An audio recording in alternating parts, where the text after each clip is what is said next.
अगर बीजेपी का ये इरादा था कि वो चुनाव आयोग के साथ मिलकर बिहार में वोटर लिस्ट में भारी पैमाने पर गड़बड़ी करके चुनाव जीत लेगी, तो उसके इस इरादे पर सुप्रीम कोर्ट ने क्या पूरी तरह से पानी फेर दिया है और क्या बीजेपी को अब किसी प्लान बी पर काम करना पड़ेगा। नमस्कार, मैं हूं आपका दोस्त विजय विद्रोही। आप मुझसे जुड़ चुके हैं, इसके लिए आप सबका तहे दिल से शुक्रिया। अगले 8-10 मिनट में आपसे जुड़े रहने की कोशिश करूंगा। तो आधार को अनिवार्य बना दिया है सुप्रीम कोर्ट ने। महत्वपूर्ण सुनवाई हुई जिसमें आज जो दिशा निर्देश चुनाव आयोग को बिहार में एसआईआर के मामले में सुप्रीम कोर्ट ने जारी किए, उससे चुनाव आयोग बैकफुट पर आ गया है।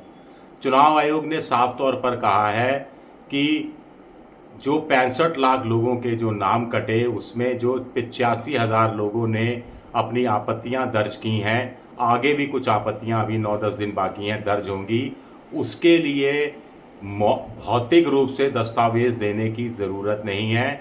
ऑनलाइन ऐसे फॉर्म जमा किए जा सकते हैं और जो फॉर्म ऑनलाइन जमा किए जाएंगे उसमें या तो 11 दस्तावेज़ों में से कोई एक दस्तावेज़ हो, नहीं है तो आधार हो। आधार आप कार्ड लगा देंगे, आधार का नंबर आप उसमें दर्ज कर देंगे तो आपका नाम दोबारा मतदाता सूची में जुड़ जाएगा। और ये चुनाव आयोग को सख्त ताकीद कर दी गई है कि ऐसे लोगों के नाम जोड़ दिए जाएं।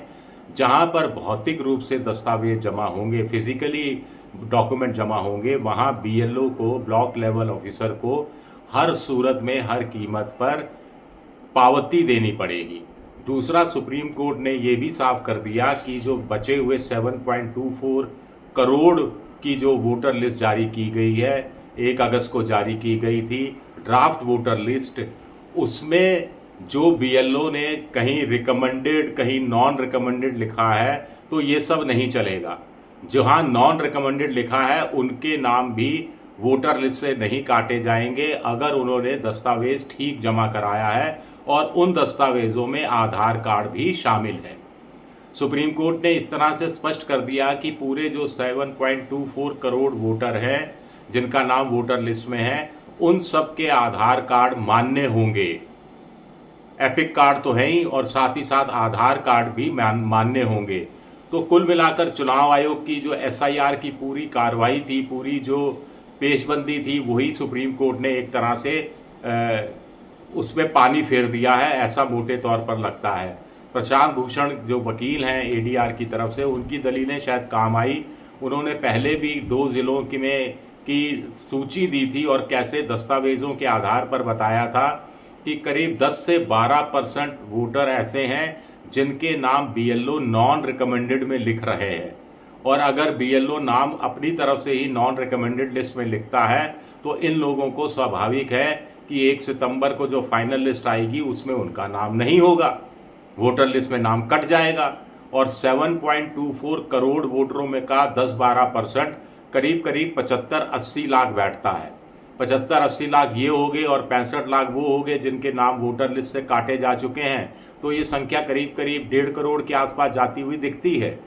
तो सुप्रीम कोर्ट की तरफ में आज जो दलीलें पेश की गई उसमें अभिषेक मनु सिंघवी ने भी कहा कि जब आप ये कह रहे हैं कि जो 64-65 लाख लोगों के नाम कटे हैं, वो उनमें से अगर जो मृत बताए जा रहे हैं, अगर वो जिंदा हैं, अगर बताया जा रहा है कि वो बिहार हमेशा के लिए छोड़कर चले गए लेकिन बिहार छोड़कर नहीं गए हैं या उनका डुप्लीकेसी वाला वोट नहीं है, तो वो अपना दावा, अपनी आपत्ति दर्ज करा सकते हैं। इसके लिए आधार कार्ड भी चलेगा। तो अभिषेक मनु सिंघवी ने कहा जब 65 लाख लोगों में आधार कार्ड चल सकता है तो 7.24 करोड़ लोगों के साथ भी आधार कार्ड चलना चाहिए। इस पर सुप्रीम कोर्ट की बेंच ने कहा बिल्कुल हम आपसे सहमत हैं और चुनाव आयोग से कहा कि सभी लोगों का आधार कार्ड को मान्य बनाया जाए। जो पहले आपने जो सूची जांच कर रहे थे वो तब सूची जांच कर रहे थे जब आधार कार्ड को अनिवार्य नहीं बताया गया था। आज हम कह रहे हैं आधार कार्ड को अनिवार्यता है, तो फिर आप नए सिरे से सूची बनाइए और आपके पास वक्त है। एक दिलचस्प मामला था कि बीएलओ को अभी सहयोग लिया जाए, यानी ब्लॉक लेवल एजेंट जो होते हैं अलग पॉलिटिकल पार्टीज़ के, 12 पॉलिटिकल पार्टियां हैं मान्यता प्राप्त, उनको फॉर्म जमा कराने में उनका सहयोग लिया जाए। चुनाव आयोग की तरफ से भी कहा गया कि साहब देखिए 1,60,000 के आसपास BLA है अलग अलग पार्टियों के।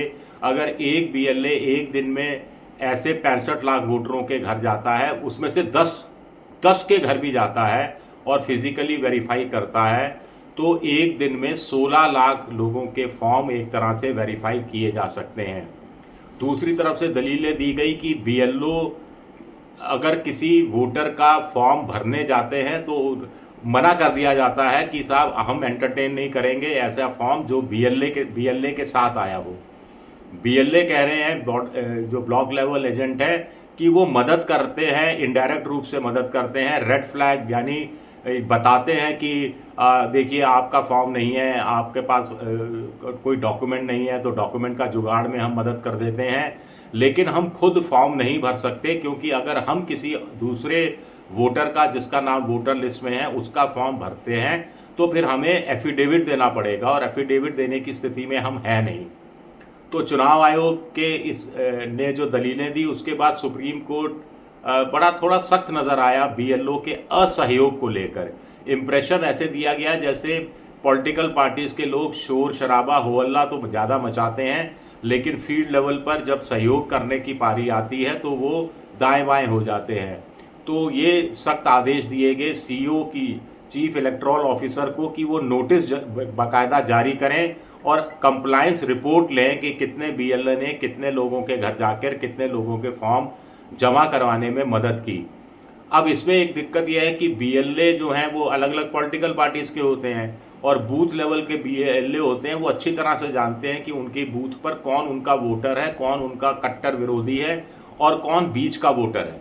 तो ऐसे में भला वो क्यों चाहेंगे कि जो उनका कट्टर विरोधी है उसका फॉर्म वो जमा कराएं, या जो दे भी सकता है नहीं भी दे सकता है उसके लिए कितना चांस लेंगे, जोखिम क्यों उठाएंगे। इस तरह की बात भी सामने आती रही है। लेकिन सुप्रीम कोर्ट का ये थोड़ा हैरान करने वाला रहा, जो मैं इधर उधर चैनलों में देख रहा था। कुल मिलाकर देखिए जो 65 लाख लोगों के नाम कटे थे उसमें से चुनाव आयोग का दावा था कि 22 लाख मर चुके हैं, 36 लाख बाहर जा चुके हैं और 7 लाख का डुप्लीकेसी वाला वोट है। लेकिन इनमें से 85,000 ने अभी तक कंप्लेन दर्ज कराया है। यानी 65 लाख लोगों में से प्राइमा फेसिया देखा जाए तो 65 लाख ऐसे सही लोगों के नाम कट गए वोटर लिस्ट में से, जिनके नाम कायदे से नहीं कटने चाहिए थे। इसी तरह करीब 2,60,000 फर्स्ट टाइम वोटरों ने भी अपना फॉर्म भरा है, और उनके लिए भी कहा गया है कि अगर 11 दस्तावेज़ों में कोई दस्तावेज़ है तो ठीक है, नहीं तो आप आधार कार्ड को भी इस्तेमाल में ले सकते हैं। अगली सुनवाई 8 सितंबर को होगी। कपिल सिब्बल की तरफ से कहा गया कि थोड़ा सा टाइम चाहिए, वी नीड टाइम। तो सुप्रीम कोर्ट ने कहा कि देखिए हमने जो नए आदेश दिए हैं उसको लेकर अगर सक्रियता बढ़ती है, जागरूकता बढ़ती है और ज़बरदस्त इसका भीड़ उमड़ती है तो हम इस पर डिले, यानी जो SIR में जो 1 सितंबर को फाइनल लिस्ट आनी है उसमें हम डिले भी कर सकते हैं, उसमें हम थोड़ी सी मोहलत और ज़्यादा भी दे सकते हैं, सशर्त उन्होंने कहा। फिर भी कहा यह भी बड़ी बात है। शुक्रिया मेरा ये वीडियो देखने के लिए। पसंद आए तो लाइक कीजिए, सब्सक्राइब कीजिए, शेयर कीजिए। आप मेंबरशिप ड्राइव में भी जा सकते हैं, मेरी आर्थिक मदद की भी कोशिश कर सकते हैं। शुक्रिया, बहुत बहुत शुक्रिया।